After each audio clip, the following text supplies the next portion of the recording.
Hi there, welcome to Monty. So when you park up the van and you need to think about the electrics, hopefully, well, often you'll camp and the pitch where you camp will have an electric hookup.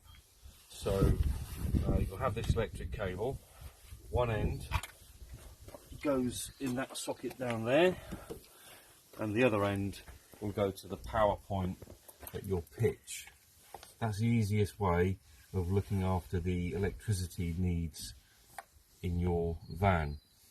If you don't have an electric hookup and you're kind of what we would say wild camping, you will be using the battery, the leisure battery in the van.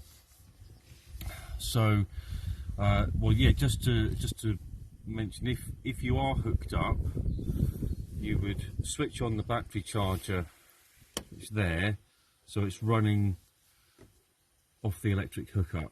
If for some reason there's a problem, this light will come on like it's gone around the wrong way. I've never had that happen before. But yeah, as we said, if you're wild camping, you would switch on the leisure battery. So you've got leisure battery selector or the vehicle battery, the one that's in the engine. We normally want to use the leisure battery. That's the big battery that sits under the driver's seat. So you would select that one.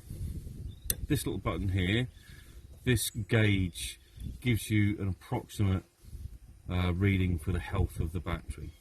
At the moment it's saying 11.5, and this indicates the health of the battery. So 12.2 to 14.4 volts is good. 11.4 to 12.2 at the moment is fair, and less than 10.9 is poor. When you drive the van, it'll automatically trickle charge the leisure battery, so it tops it up.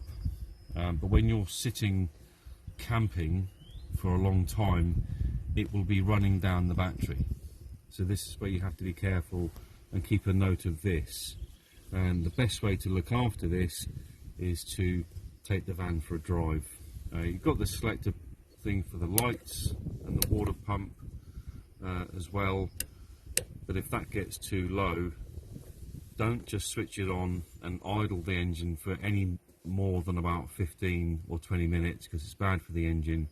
You should ideally take it for a drive so it helps to top up the battery. That's the best way to do it.